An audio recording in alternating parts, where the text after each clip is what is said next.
Hello everyone, peace of Christ to all.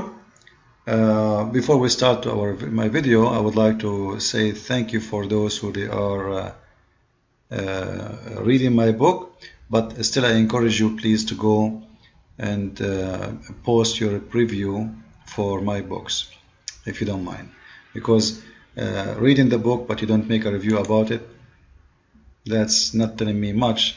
It's not enough to tell me by email it was nice. It's better to share your review, whatever it is, with everybody. Now, our topic today is about Islam and slavery, but we know Islam and slavery, they match together. Actually, Islam is a religion of slaveries. If you ask Muslims why Allah created Muslims, He will say to be His slaves. So Islam based in slavery. Allah enslaved Muslims. Or let us say this is how the Muslims they present Islam to us. Muhammad is a slave of Allah, and Muslims are the slaves of Muhammad, and you should be the slave of the Muslims. So it's a change of slaveries. Muslims, they have the right to enslave you because you are not a Muslim, but Muslims themselves, they are the slave of their prophet. They obey blindly whatever he say, and they forbid whatever he forbid. And Muhammad supposedly is a slave of God. However, at the end of the day, Muslims and Muhammad supposedly are the slaves of God. But the fact, Muhammad never been a slave of Allah. Actually, it's the opposite. Allah is his slave. Now, this is not our topic here. We want to listen to this Abdul. He's a Pakistani Abdul, I can tell. And his lies is amazing, beautiful. You see, Muslims, there's something very, very well known about Muslims. If you say a lie, as long you are in your lie praising Islam, your lie is good. It doesn't matter how much you lie. It doesn't matter, like, I see videos posted on YouTube about Mujahideen, like a guy, he died a year ago and they found him somewhere and he smelled like perfume. Well, your prophet, after 3 days he stink. I can show you the hadith, you idiot. Your prophet himself, he stink after 3 days, and to the point they cannot even move him from his room, from his bed. So they buried him in his bed. So the Muslims, they create lies with no limit. And this is just an example. Let us go and listen. Slavery or riq or ubudiyya was a universal practice. No culture or society had banned it ever in that period. In the Middle Ages, early in the Roman societies, Greek societies, Chinese societies, Indian societies, it was rampant around the whole globe. And Islam was the only and the first to institute laws for ubudiyya. That's absolutely false. I can show you from the Bible. If you go to Exodus as an example, actually slavery in Islam is different from slavery from others. However, as an example, in Exodus, it's talking because usually the Bible speak about slavery, that let us say you decide to work for someone as a slave. It's like an employment slavery. You go and maximum you have to work. Let's say you borrow from me $100,000. You cannot pay me back. So then I say to you, well, either you pay me or you serve me. But the maximum servant, it is 6 years. After 6 years, he should be free, and his debt is free too. Whatever debt he owns, it's paid. So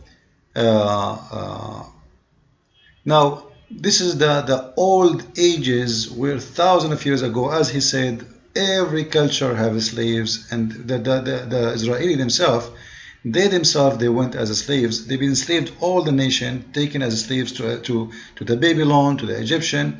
So slavery, yes, it was part of the society. It was very fact, let us say, people they live with every day.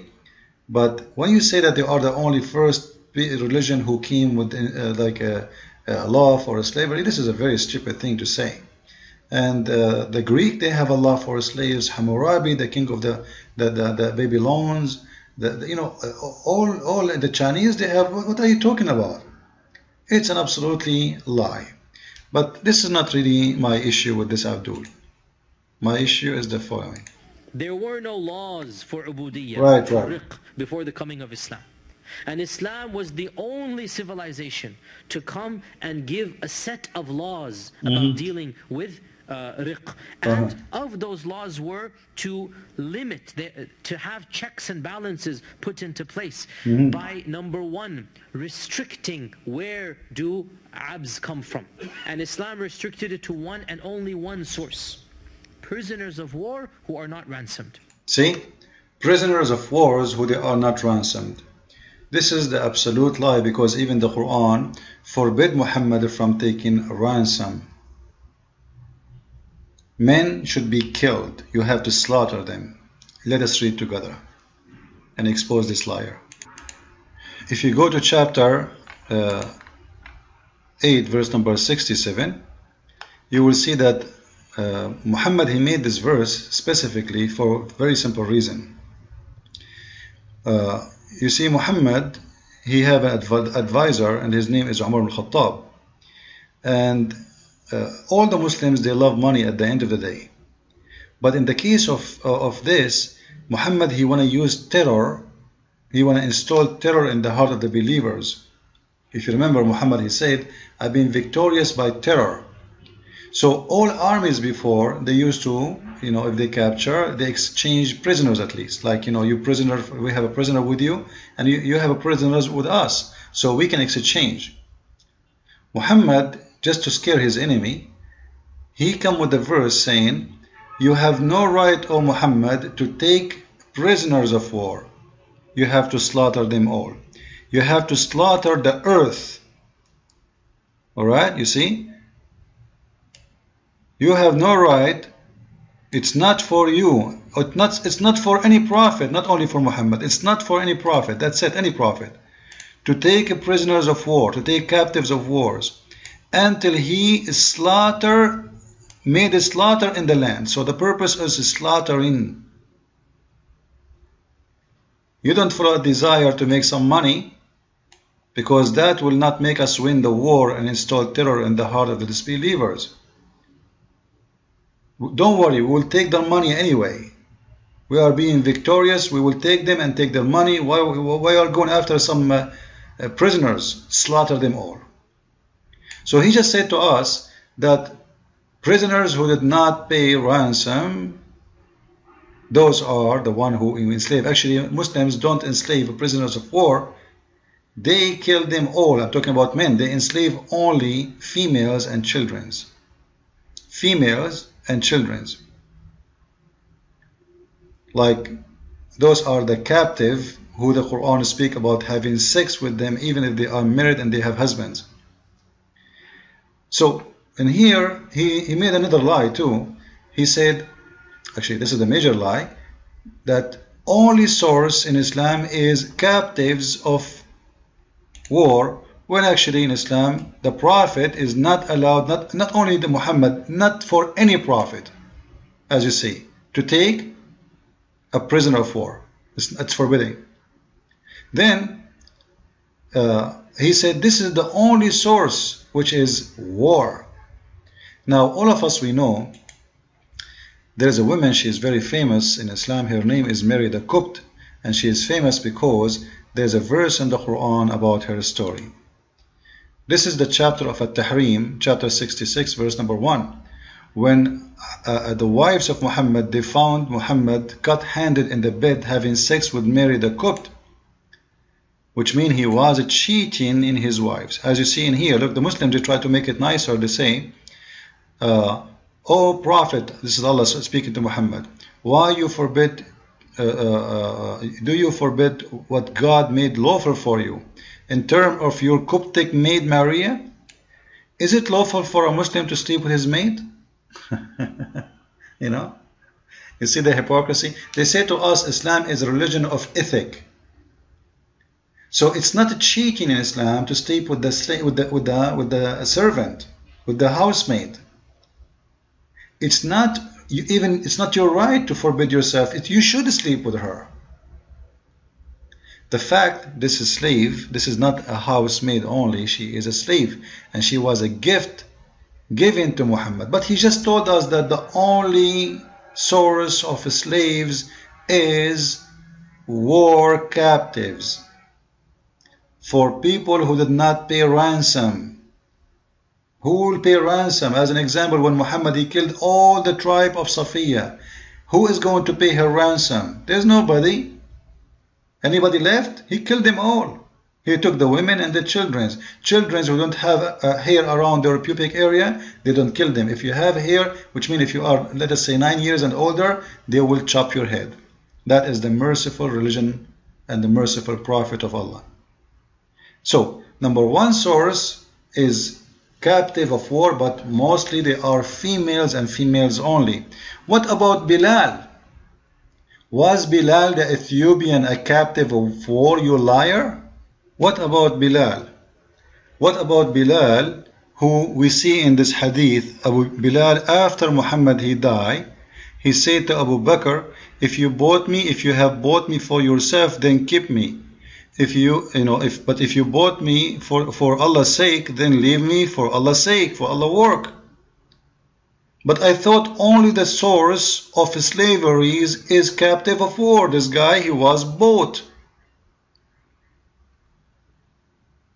What's wrong with Muslims? Why they lie? Let us see another source of slavery. And here, remember, by the way, Muslims are so proud about Bilal. They say to you, Bilal, he was a black slave who is the first one who called for a prayer. Here we go. The poor guy, Muhammad, he died. This is after the death of Muhammad. And he is asking, kissing the shoes of Abu Bakr, please free me, man. I spent my life as your slave. I fought for you. I risked my life for you. If you bought me for the sake of Allah, let me go. If you bought me to be your slave, okay, keep me. He's shown him that you are a hypocrite person. What is the other source of slavery? Gifts. We can show you tons of hadith where it says that people, they used to exchange gifts as slaves. It's all over their hadith book. And yet the Muslim, they come and say the only source of slavery, it was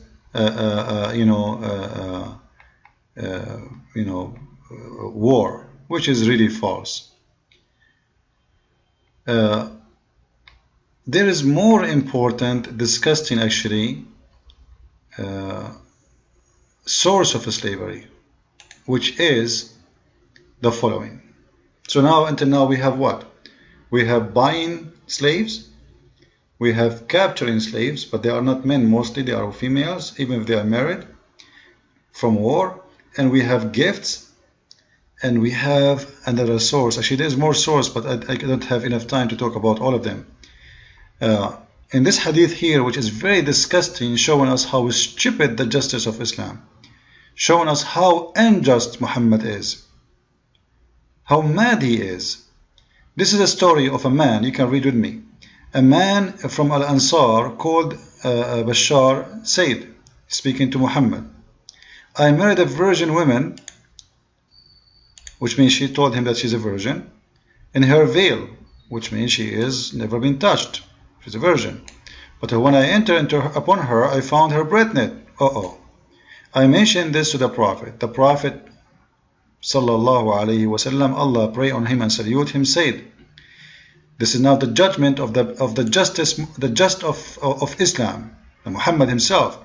She will get her dower, for you made her vagina lawful. MashaAllah, how nice your language is, how much ethical it is. He will not say because you married her, no, because you made her vagina a parking space for you.